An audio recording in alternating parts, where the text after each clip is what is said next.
War II was really going on, and she volunteered to be an Army nurse. And my father was one of 4 sons. He was one of the oldest, and he was going into the war also.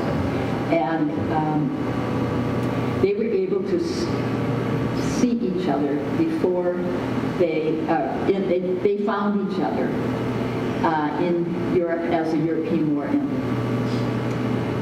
And they were able to get married in Paris, France, at the by the pastor of the Notre Dame prison. To be able to just make those arrangements. And I'll stop talking anytime it starts up, so they'll let me know. You're good. Okay, the story is just amazing. Okay, so being a nurse, and she came back, and of course, none of the other sons wanted to take on the farm, and so suddenly my father is, and therefore my mother, are going to be farmers, and small dairy farm. I grew up on that farm later on. Anyway,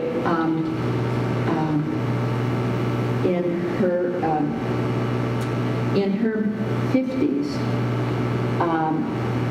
she, who had been so mechanically oriented, she could take apart a sewing machine and put it back together. She could, she was just, and we knew something was wrong when they would travel. He became the fire chief for the volunteer fire force for Grand Chute. And they would travel to these national conferences and stop at waysides and so forth to get something to eat and use the bathroom. And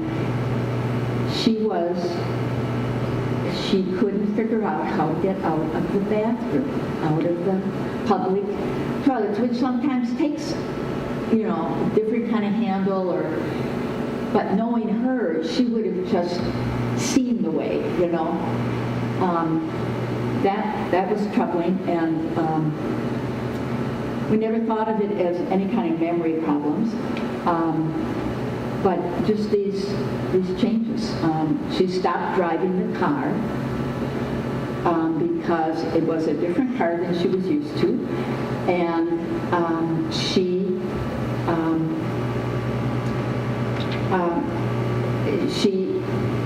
felt like she couldn't pay enough attention to what was out on the windshield, watching for traffic and so forth, and keeping track of what's inside, the buttons inside and so forth, which we don't usually pay much attention to when we're driving, We're not, for whatever reason, she said she felt she couldn't drive. She felt she almost had an accident, so, she sought assistance, and being an Army veteran, she was going down to the UW Madison, or not UW, but the VA, which was connected right with it, and she got the best care. It was a neurologist, and my sisters and I would often accompany her, and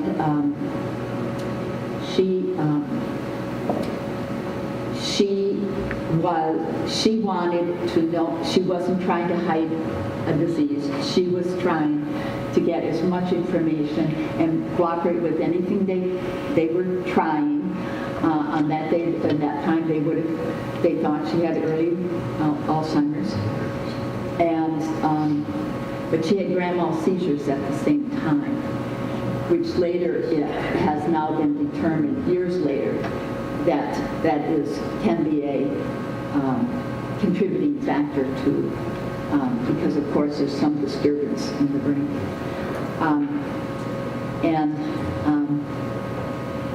I'll just tell you one more thing that you don't have, everybody doesn't have to see on the recording.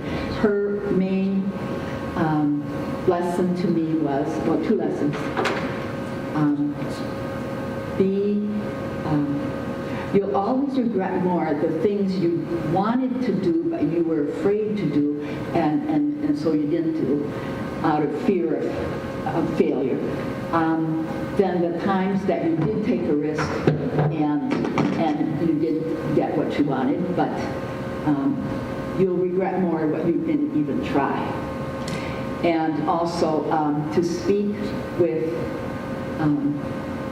words that are gentle but firm in terms of talking, in terms of working with your children, in terms of working with your spouse, or in public office. She did get the Allegheny County Public Health Department going. There had only been a city one, and we were on the edges. We were in the townships. And so we all got swimming lessons, which we wouldn't have had that not been. Yeah. She was also, of course, the first one all the neighbors called for help. If they were concerned about somebody's health, we called Beulah Baum. And she was the main organizer of all the huge reunions because all of our relations were very large. We were a Catholic family, and I had 6 brothers and 2 sisters. And the 2 sisters and I seemed to have many of the same symptomology as my mother. Oh. But because of now understanding seizures and epilepsy and getting medication early, I did develop, and I left my work at Madison Area Urban Ministry early, before normal retirement age, because I was having aphasia, which word you've heard about a lot in the last few days. I wrote his name down. Tell me again the name of Bruce Willis. Bruce Willis. Names are the hardest thing for me to find, except afterwards when I don't need the name. Yeah. Which, at my age, 74, most of my friends have the same issue. But to have that when I was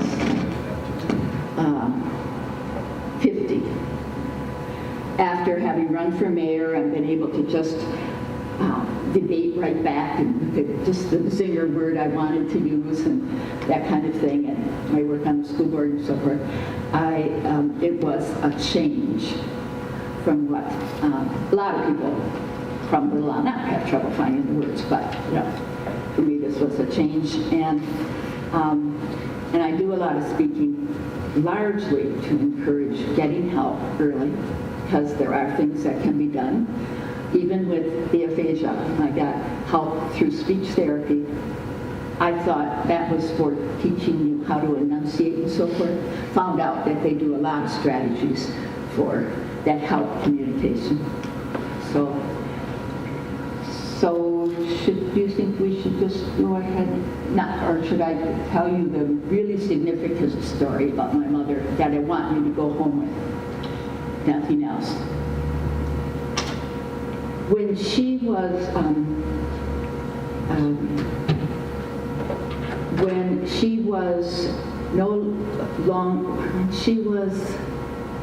she died at age 75, so about 65 or so. She was,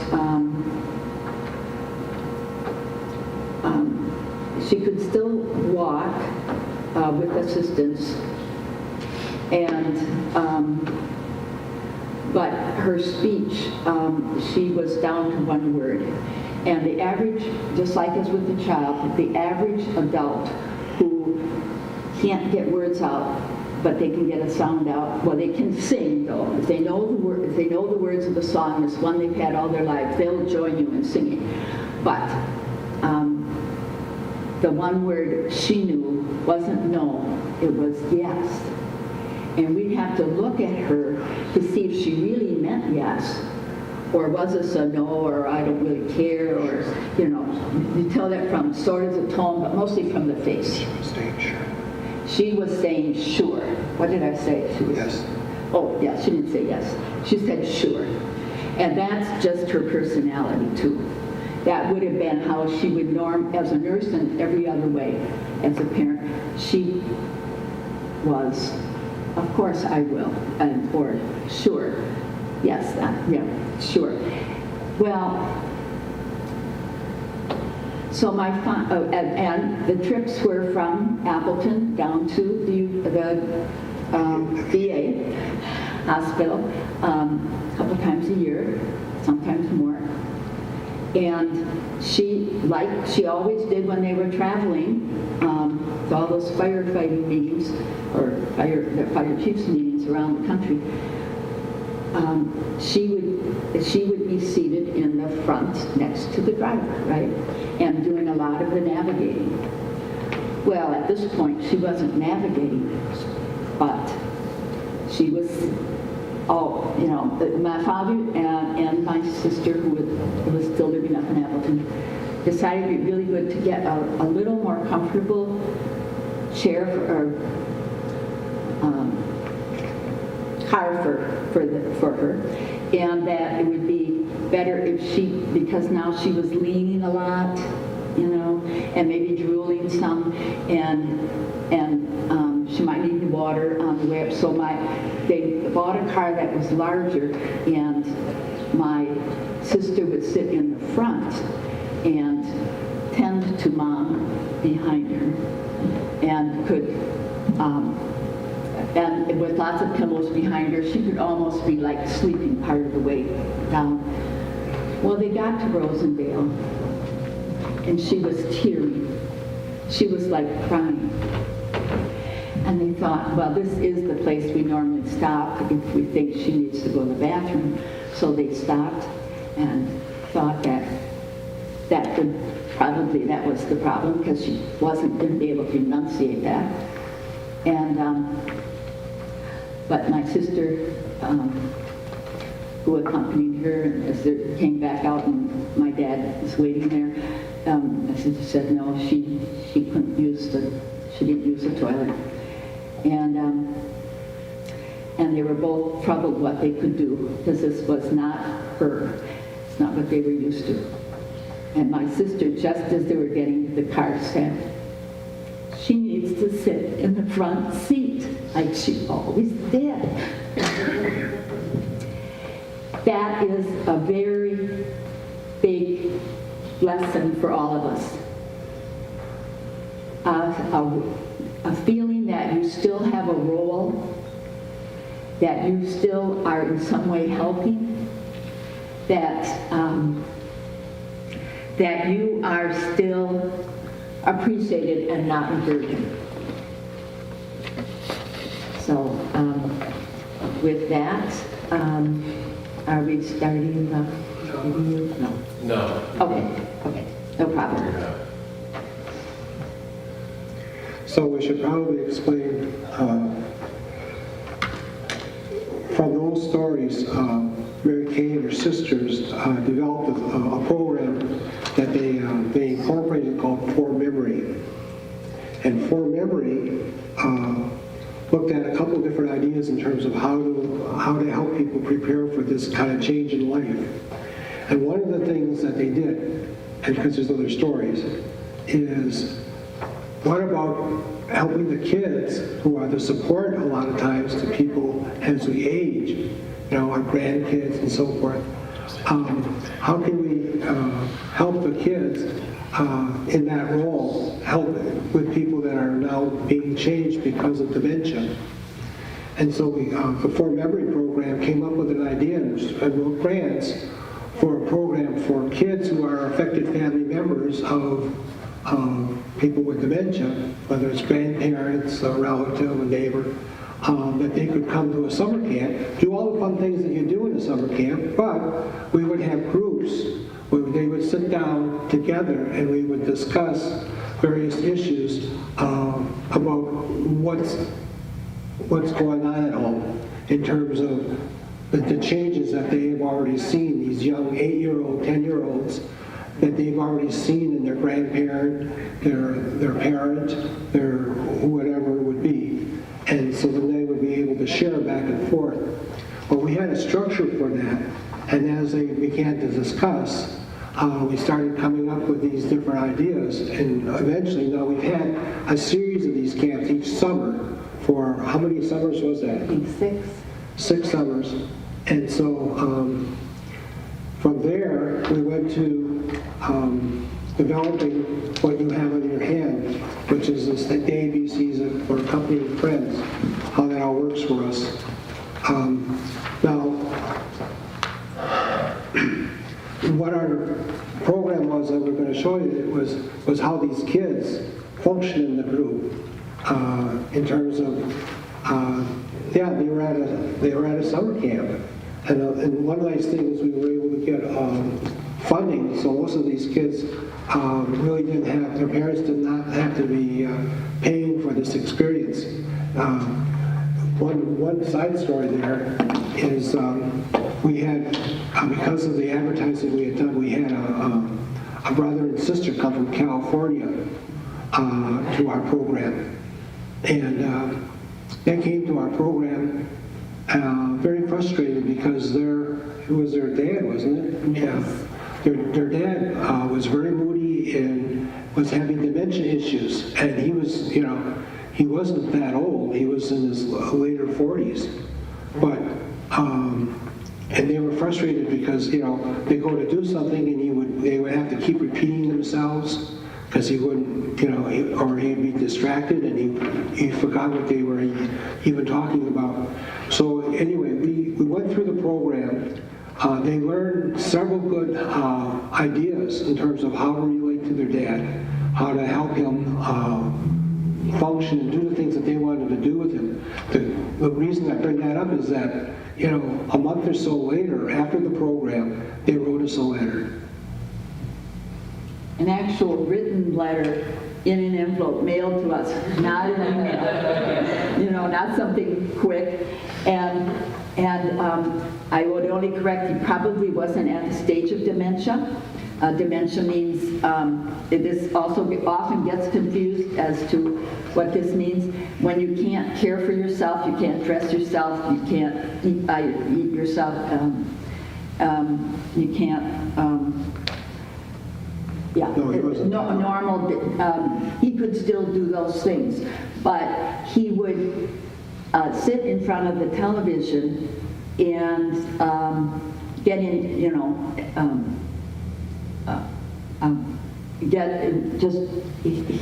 it was hard to initiate new activities. That's a very common issue. And so the son said to him, it's such a sunny day, let's go out and play basketball, hoops, And he would agree. And he'd agree and say, yeah, in a few minutes.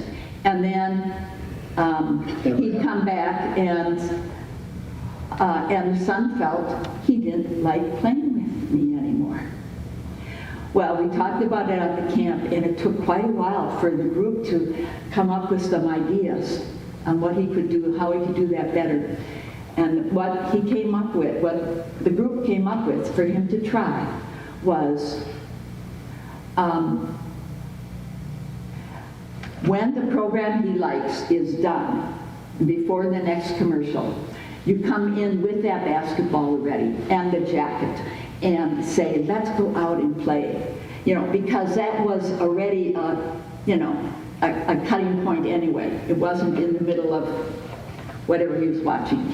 And then he did. Instead of saying, in 15 minutes, why don't we go or something.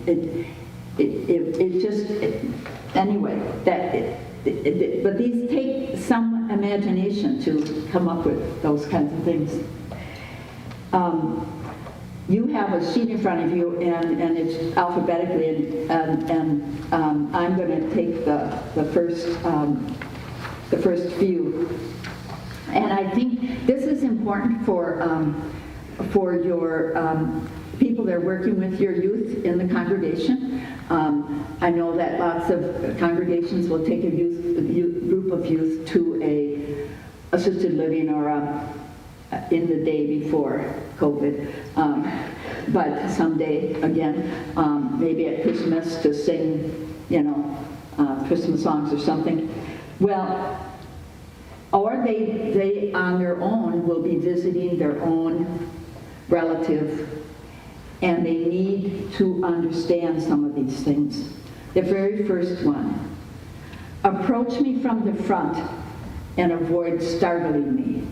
Now there are adults, I see this in assisted living or nursing homes, I'll see an adult come up behind their loved one and give them a hug from behind. And it just startles them. And I know from my own experience that I'm more easily startled than I ever was. George knows this, but go over a bump in the car and, something sudden that I'm not expected. And it takes longer for me to calm, get that adrenaline to go down. And so it's really hard on a person. Now, it's probably good that we don't approach someone from behind and then not seeing you for anybody, to hug them, even though it's a sign of their affection. But especially some you don't know very well or you don't know how they would be in that situation. That's probably not the first thing to do anyway.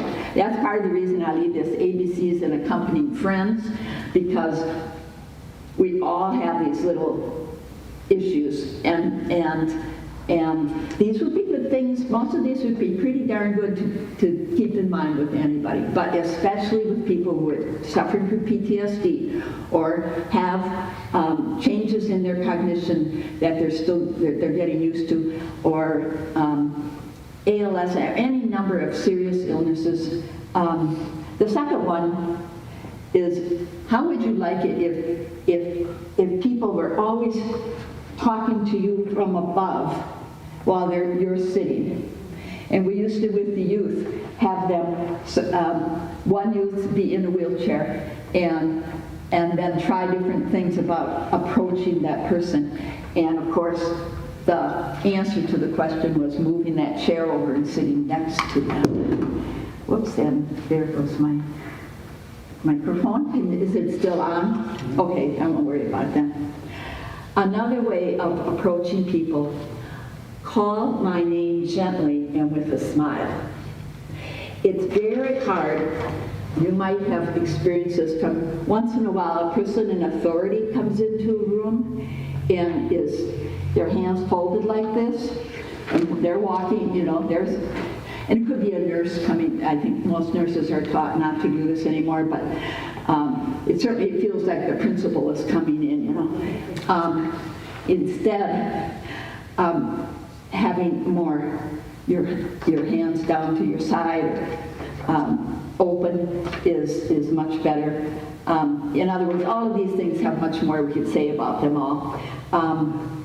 But the fourth one is probably the most important and the hardest for the person with the person having trouble, the person with aphasia, the person having trouble as we age, being able to say someone's name.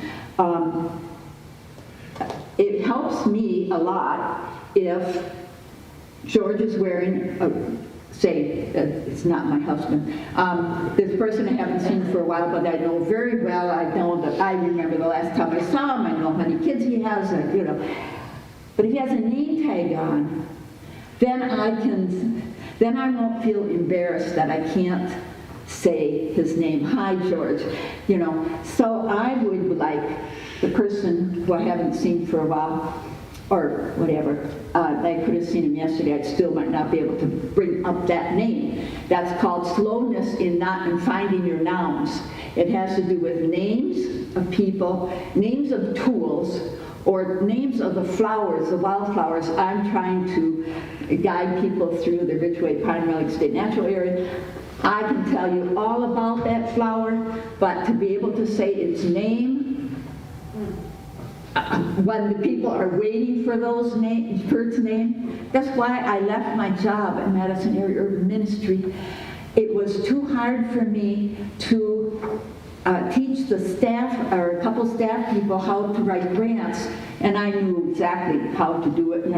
I had been trained by the best, but to find my words of, that you need an assessment of need, to find and here's where you would best go for this. And this particular grant, you need, you know, what you got to look at what they're asking for. Now, anyway, it'd be easier for me to stay late and do it myself because I can write it down and find the words. I could always go back to fill in that word.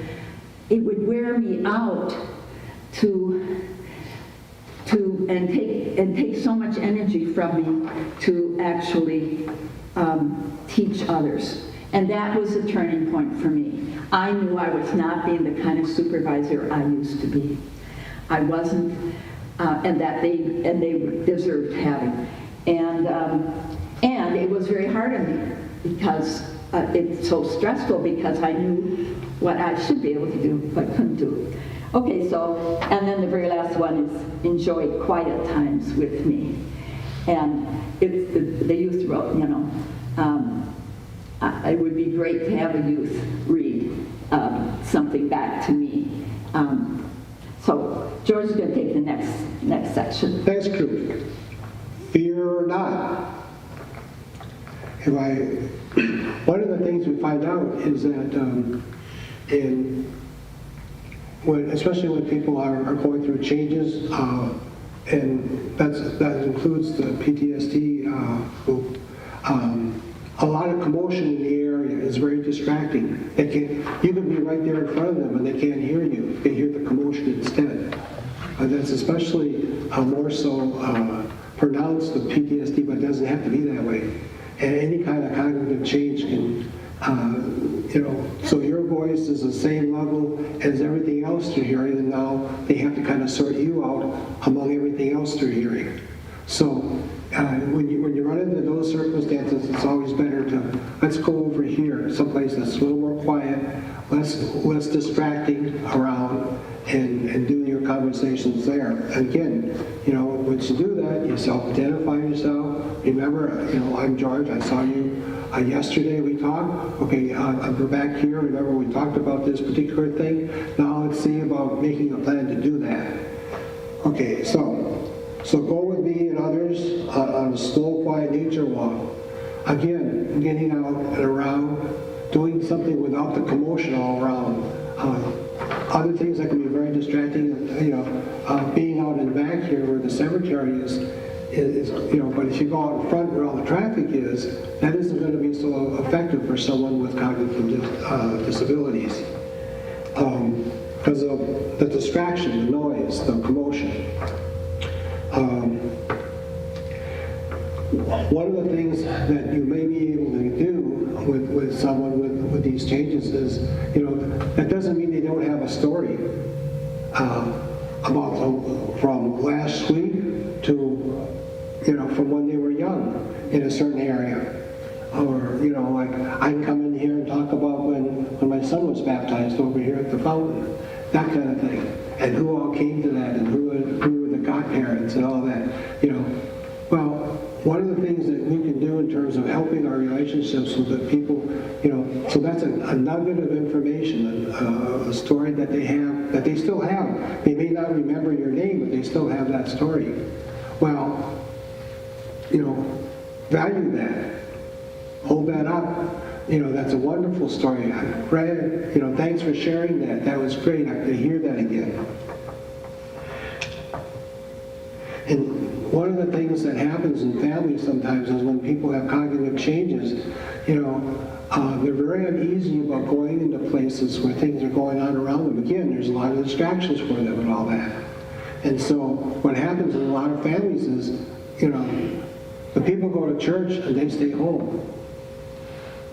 So one of the things, that you can do in terms of helping that relationship, well, they know the pattern in church.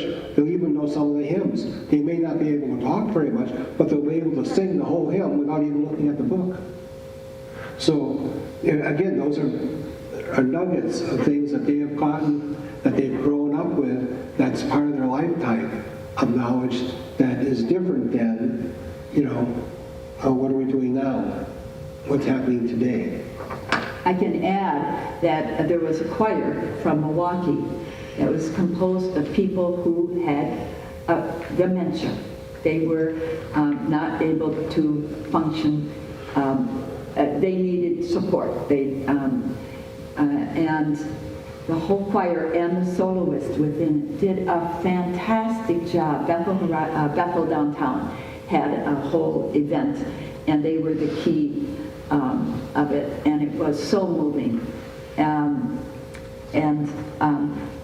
I myself would rather lector, where I actually am reading the text, and I've prepared for it, like I always did before, putting the little lines where I was going to take a breath, because we know how, especially the Older Testament, you got to plan how you're going to do that to make it make sense.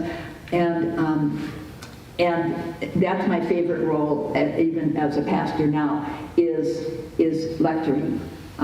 That's much easier for me than any ad-libbing at all. So I just, there are things that people with disabilities, and including intellectual ones, disabilities, can do very well that would be great assets in our congregations. And it often happens the whole family stays home and they drop out of going to church because they just don't know how they will fit in, or will they be disturbing others. And yet, we have kids running around. They shouldn't be running around, but anyway, kids are making a lot of noise and destruction. But there are we need to be creative in continuing to welcome the entire family and making them feel part of the community. And so the next item, of course, is just redirect. So you already know if you're going into a situation where there's distractions with the person with disabilities, with that cognitive change, just redirect. They're getting distracted. Redirect them. I think they keep repeating Not themselves. sternly or anything else, just, hey, no, we're here now. And just follow along, because there'll be nuggets that they know. They know how they know the songs, they know the different parts of the service. And so just redirect. And it'll be a very pleasant kind of reaffirmation of a family pattern that they have known for a long, long time. The next one is, know that closing my eyes may be me trying to find my words. I have had doctors and lawyers and others ask me, your eyes are closed so much of the time. And they don't realize that, and I don't realize that my eyes are closed. I'm just concentrating so hard on that next word that I really want to get out quickly. And it's basically too much effort. Just closing my eyes does help me. So I've come to accept that I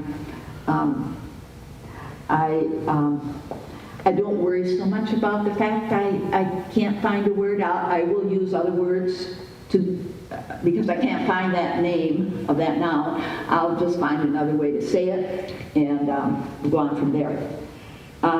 Listen with me to music and dance tunes. And George and I were talking about that on the way here. He's a few years younger than me, and I was in the convent during my teens and early 20s. So there are music that I did not experience much of, and that's the Beatle era, right? and rock at the beginning. I love folk songs, and that's still my favorite. They say what you were listening to in your early teens, tends to stay to be anyway. So I'm all for George listening with me to folk music. Okay, what you sort of have to figure out what would be really special for the person. And we should be doing that all of us should be doing it for each other. Make new ways that I can still be of service to others. When I was in the convent and we went back to a reunion, I found out that the where the older sisters were now living, who were not, I forget what, they had a long word for it, but the infirmary. That's what it was called when we were there. And, but the aging sisters, many of them with dementia, they were being, they had an activity which I just thought was great. They were making dog biscuits and then giving them to the local Humane Society. And they would get notes back. I mean, they would, you know, make the dough and all that, and shape them, and then the head cook would bake them, and then the Humane Society would send them pictures of the dogs as they were eating, and say that they preferred their biscuits to any ones you could buy. And what did you know, that meant a lot. It's a simple thing, but ways you can still be of service. There's so many. We have with the being the sort of the guide for the Ridgeway Pine Island State Natural Area, and we're surrounded by farmers and former farmers, and some of them are in assisted living, and we had help from them collecting seeds, but what was the best for the men who were farmers and pretty much knew who owned what farms still around there, they got to come out and sow seeds of those prairie seeds. And now they would sow prairie seeds when they were young. Probably a lot of that was considered weeds, you know, like milkweed is something that in the past we were getting rid of when I was on the farm. But, you know, their faces, I mean, I have pictures of them, and being driven in a UTV as they're you know, inspecting what they've been doing, what's been done. So anyway, that's just an example of, I think well, we got one of the most important ones here, and very important for me. Note that I take your words literally, so avoid teasing and sarcasm. Now, I know someone who really spent most of his life teasing and sarcasm, and my son finally, this should be rewritten. My son said to him, "Dad, it's not the teasing or you know, it's a sarcasm or satirical things. It's when you do it, you should really make it clear that this is teasing. You know, you have to exaggerate it so Mom will catch that that you aren't insulting her, or you're not, you know, she's really thinking something is going to happen that, you know." I just really, I used to be much better, I mean, but now I'm really hearing those words just the way, just what those words are, not as a joke or anything. So, but if it's exaggerated, I'm fine, because I catch it. So, and please affirm what I've contributed and what I can still do to contribute. And that somehow comes down to that story of my mother wanting to continue to sit in the the front passenger's chair, where that person is in a role to be helping, if only smiling and, you know, supporting her husband driving. So. Okay, I do have some guidelines in terms of we need to provide you some time to ask questions, so we're going to try to. You can tell us when we need to. We're getting within around 10 minutes when we want to wrap here. So the next group, though, the one thing that I would highlight in the next group of words would be quit quizzing me with who, what, where, when, where questions. That is something that's very annoying. Some of you have probably already had this from your kids or from other folks. You know, as we go on and we age, you know, this whole process of aging is another topic all by itself.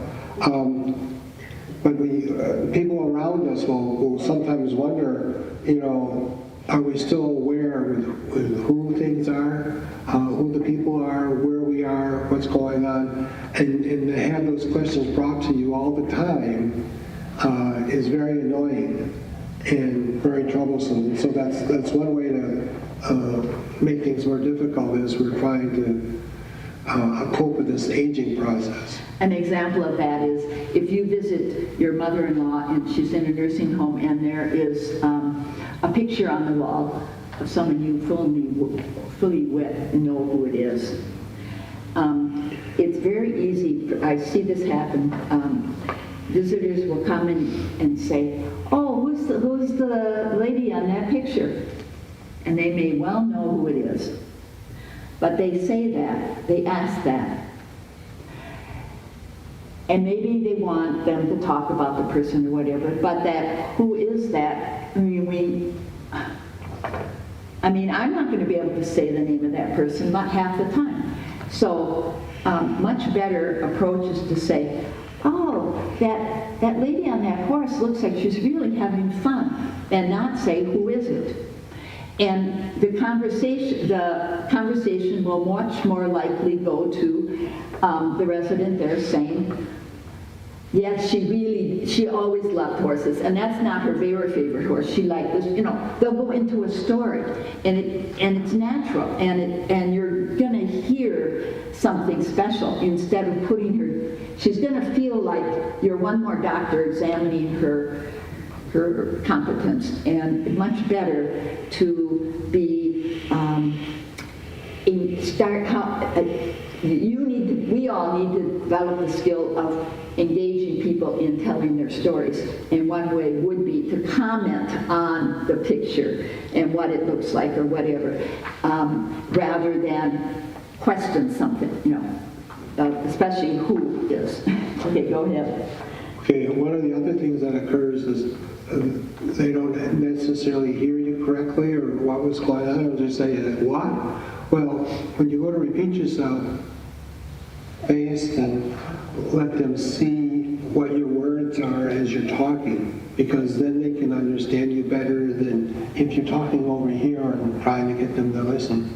You know, some folks actually have hearing issues at this point that are undiagnosed, and one of the ways to help that, facilitate that without it being an issue for anybody, is you just turn and you talk directly to that person.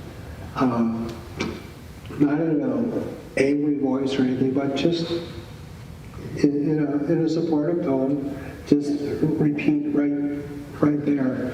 The last thing I would mention is understand my moods may change quickly. Again, that has to do with previous experiences or whatever else. Something triggers a change.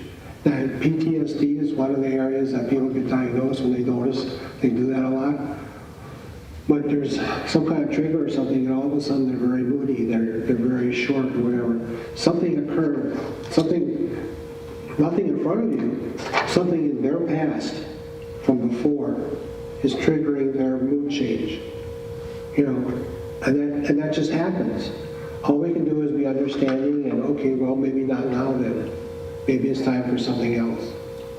But, you know, respect the fact that sometimes that's how it is. Mm-hmm. They may be in pain. I mean, you just don't know.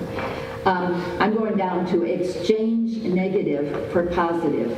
Instead of saying, watch out, or don't fall.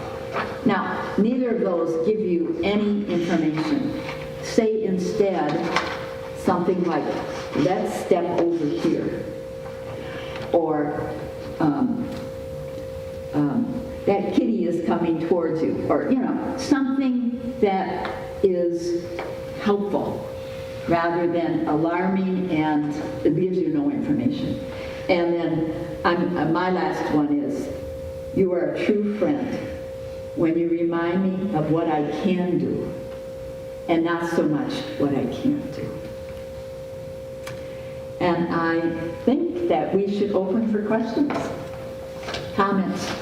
Just anything you want to add to the discussion, or You have your own too, if it doesn't. mhm. And I have something else I can read to you too. Yeah, you have something.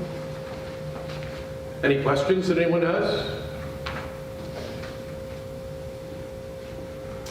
Well, I, for one, appreciate everything that you've just said, because, I'm of the age where I'm starting to have some issues. No comments, please. And, and it's frustrating at times, It's frustrating for my children. I have 3 sons that are my caregivers. And I appreciate what you've had to say, and this is invaluable here, this sheet you Isn't it amazing in so few words? And those kids helped us develop it. And I want you may call your sons caregivers. We like to say care partners, because you are still adding things to their life by your wisdom, by your just telling things from the past, whatever, the lessons you've learned, your smile, you're showing that you're proud of them, all those things is as much a gift to them, as what they can do to help. Yes, well, and not a day goes by that I don't thank God for them. Yeah, right. And say to myself, what would I do without them?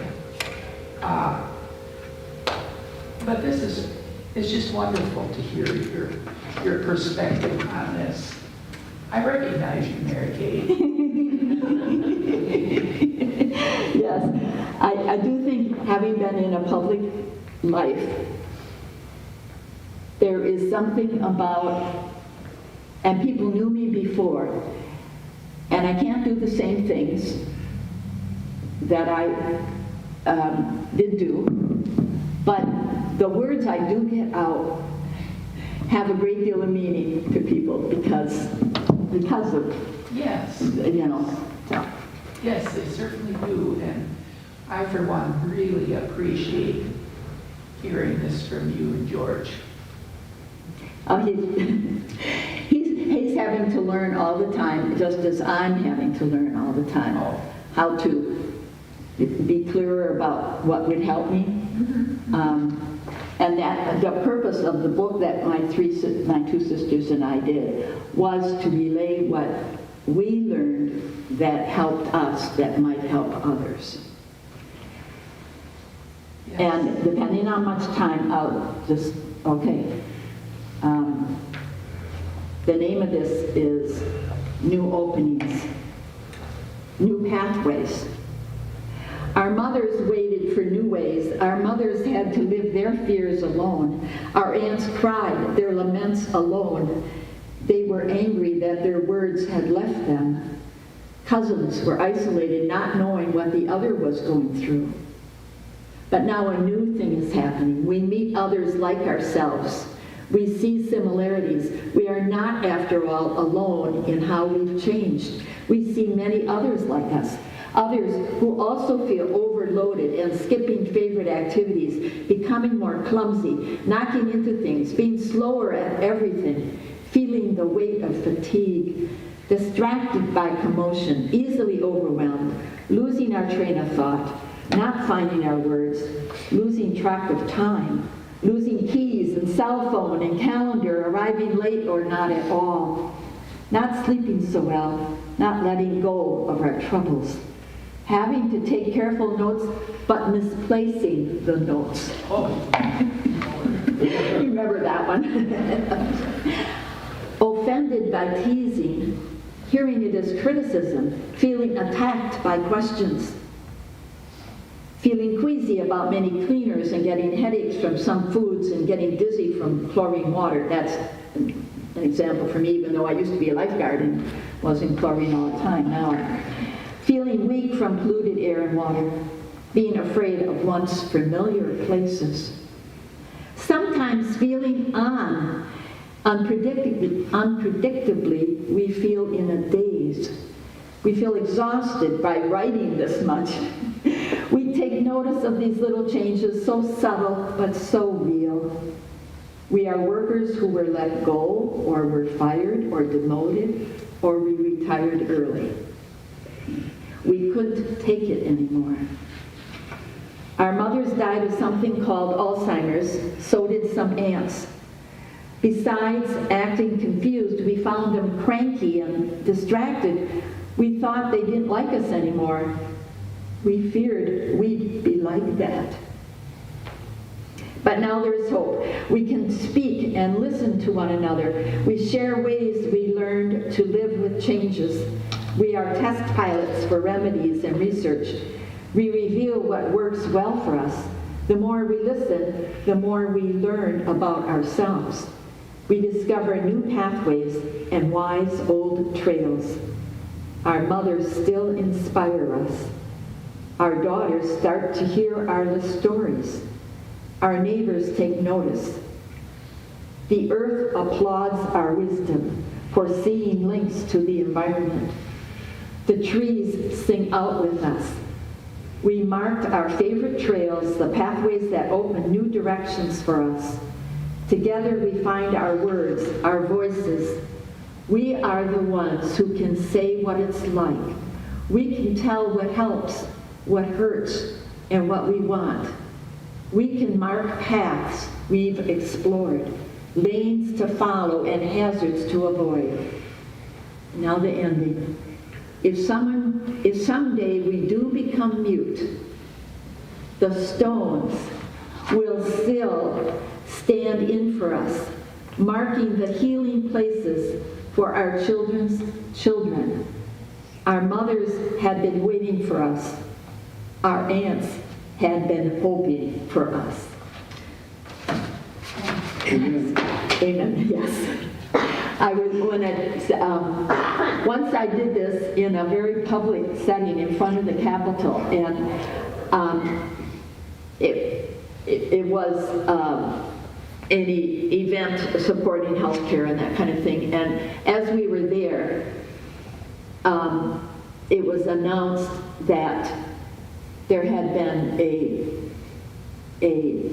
accident in a workplace in Milwaukee, and a man had died from a work accident. And I was the next one called up, and this was, and you know the Capitol is made with all these stones, right? That workers can put together there. And so when I read that line about the stones will stand in for us, they'll still be standing there, speaking what needs to be heard, and of course it's biblical,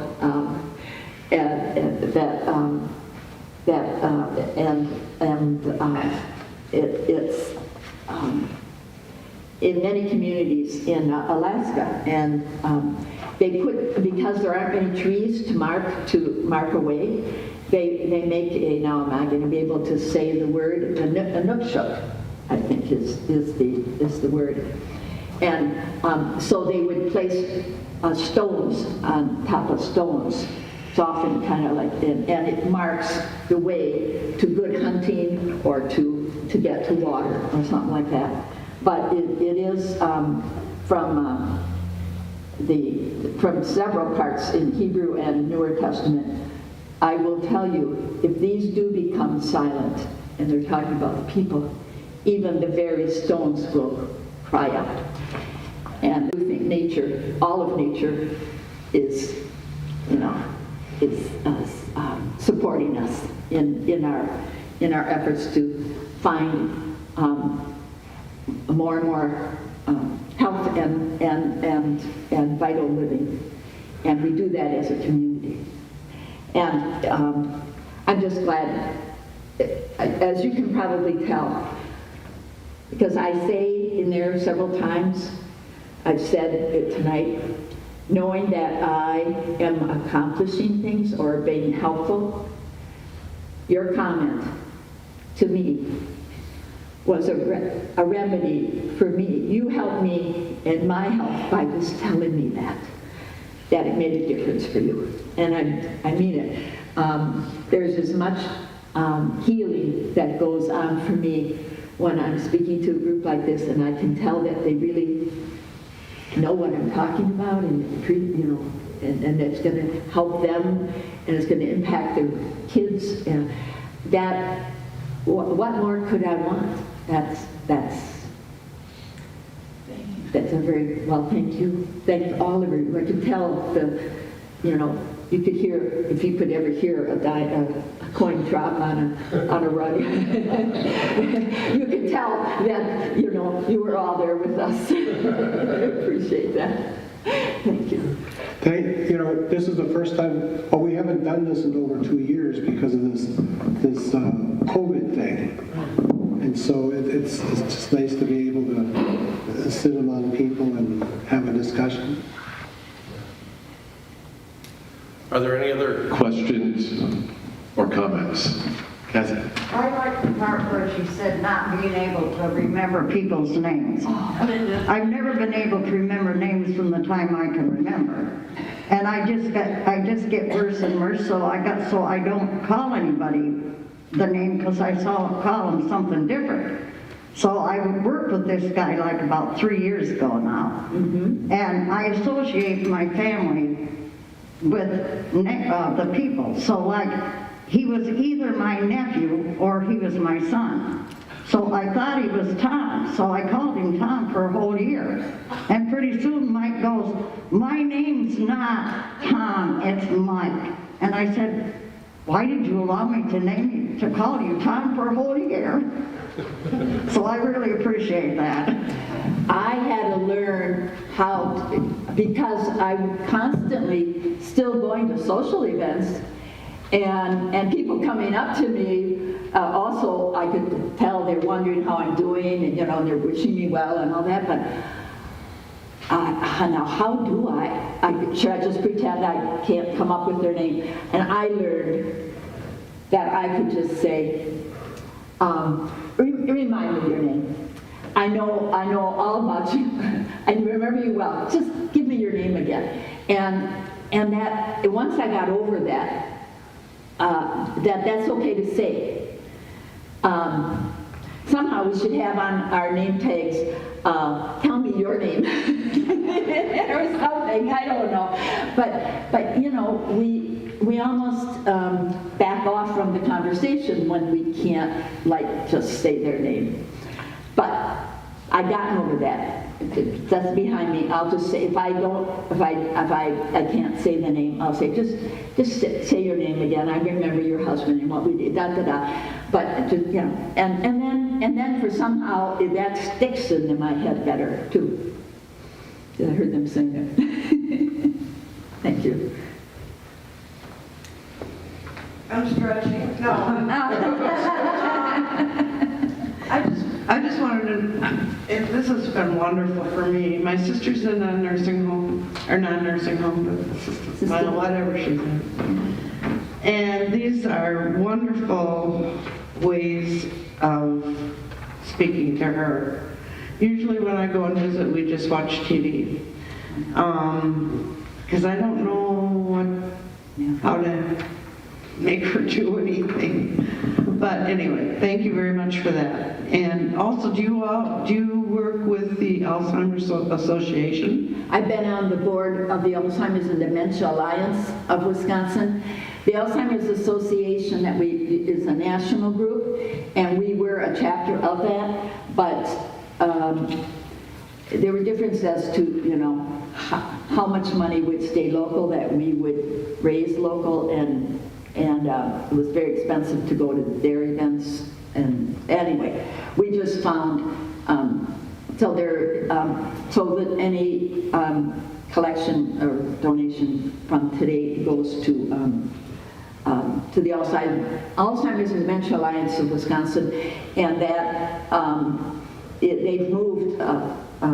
COVID has been hard on a lot of nonprofits, but I was on their board for many years, and I stayed in close touch. And I think there, when you're trying to decide, is it time for Auntie to be in assisted living or memory care or whatever, and what ones are the best, and that's very helpful. But the consultation one-on-one is great. Their director is highly skilled and has good staff. They haven't been able to do as much public, and they have a monthly newsletter, and they are starting more educationals. You could have them come speak here, as an adult education or something, or intergenerational education. Yes, I think it's important. There's also a nationwide foundation, the Alzheimer's Foundation, that we work with and that we have received funds from. So, yeah. Did your first, what was your first part of your question? It was something. I didn't have a first part. I was just complimenting you on how this list is going to help. Well, I think it'll help me. One thing I did was the very first thing is approach from the back, and probably scared her to death. But so now I'm going to change that routine for sure. Yeah. Now you can scare from the front. Well, when they're in a home like that, days go by without a lot of, and suddenly on a visitation, there might be 5 people there, 3 of whom are youth, and it's a lot of emotion, and they're so excited to see everybody, but there are experiences where they say, I have to go to the bathroom, and they kind of leave, and they don't come back, and it's not because it's because they're overwhelmed. They're so happy to see, and they want you to come back. And it's sort of talking to the nurse aides are usually very perceptive as to. It's nice if you could bring an activity with, like a jigsaw puzzle. Is that the right word? When you put puzzles together, or something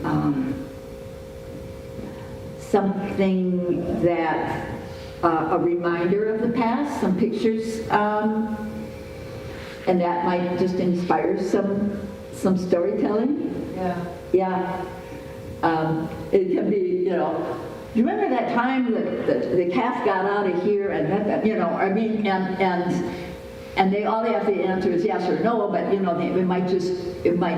not like asking them who was the name of so and so. Yeah, that's the main thing to avoid. And I don't know, watching TV together, sometimes I would think it would depend a lot on the. I know I have a woman friend my age who died this year in a memory care. And she had a law degree, a social work degree, and a PhD in psychology.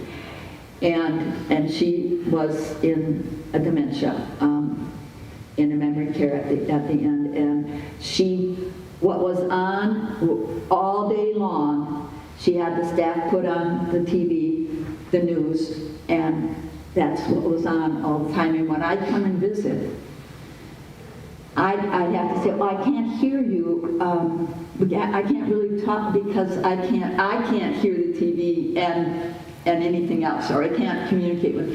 And she said, well, turn it off. And well, where's the remote? And I'd see it was on the bed. So I'd have to go get the remote, and I'd say, can you turn it off? No. You turn it off. So it's like, it's part of that same thing of not being able to change. Once you're stuck in front of the TV,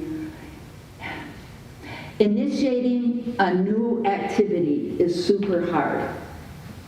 If you're at all content with the activity in front of you. So I don't know if you brought something that involved, I don't know, something with their hands or something of memory. But not trying to teach them words or anything like that. I'm not saying that. But I mean something that would remind them of the past. Yeah.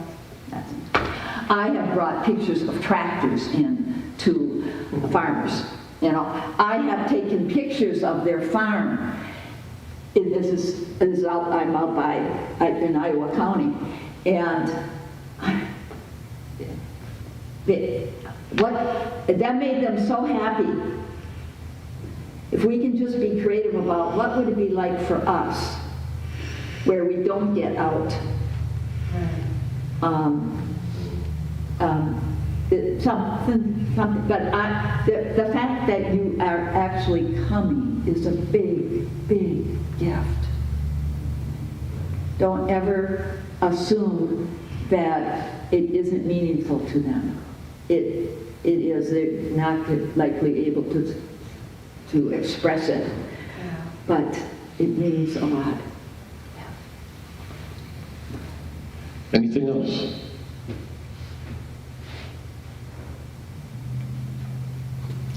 Well, thank you very much. I'm going to say one more. Oh, Shirley has something else. She always has something. Oh, I this. I had a girlfriend of mine that I knew from elementary school, and as the years went by, we had kids. She lived out of town for a while. I was always here, and anyway, we had kids around the same time, so we had kids that were the same age, and then I don't know. She didn't have a very good husband, and so I kind of looked after her, and then she got into this dementia thing.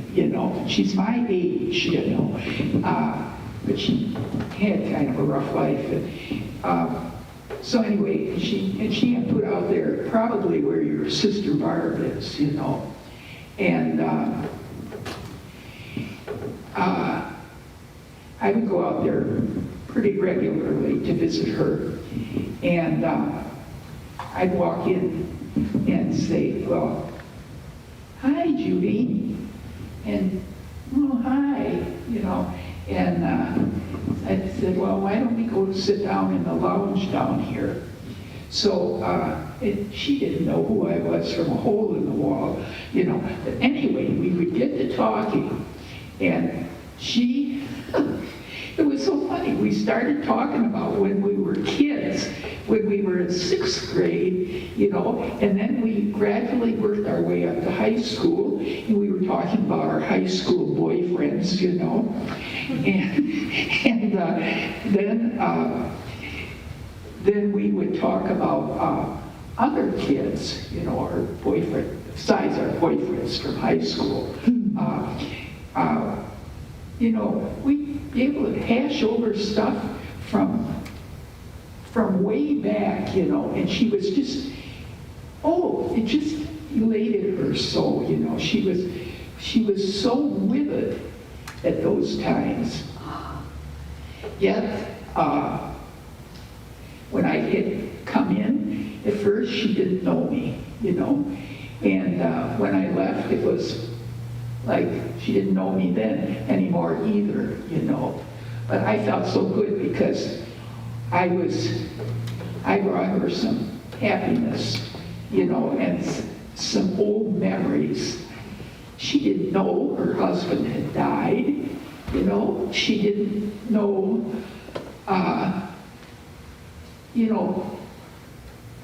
that her husband had died right there in the same place she was at, and it was just weird, but it made me feel good that I was able to bring her a little. Just think, it's like a grace. Or you could call it magical, you could call it mystical, whatever. That time when she was prompted by your words. It wouldn't have happened any other way. She was prompted in a way that brought that memory Back. real, and she was living in that moment. Yes. And it is wonderful, and it made her life right then real,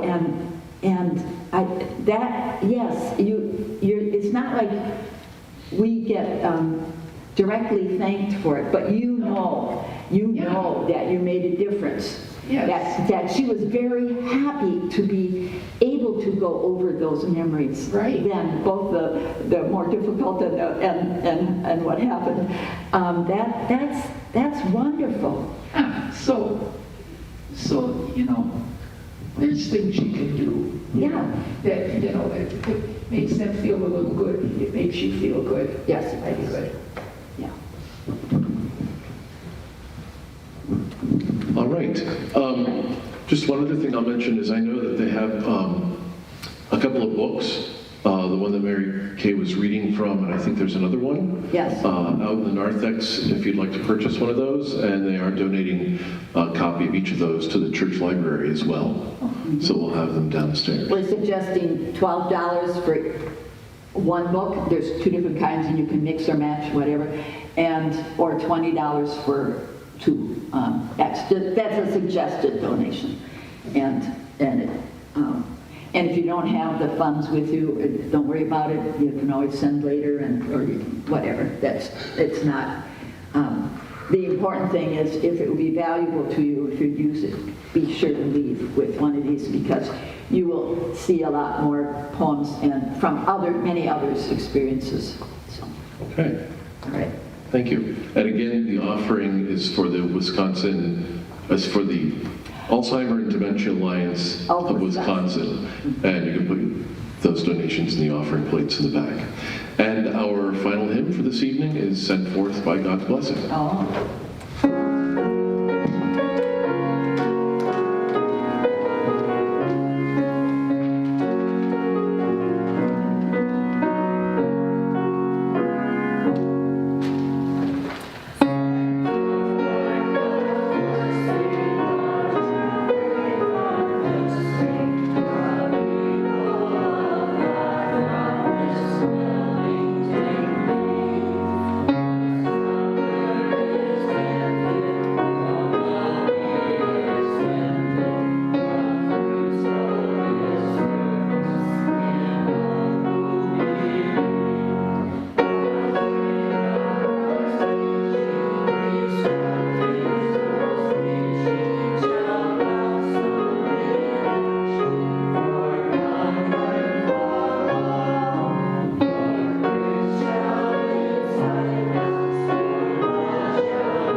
Go in peace and serve the Lord.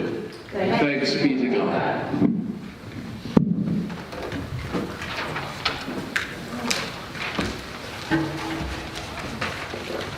Thank you so much for being here. Yes. I was thinking about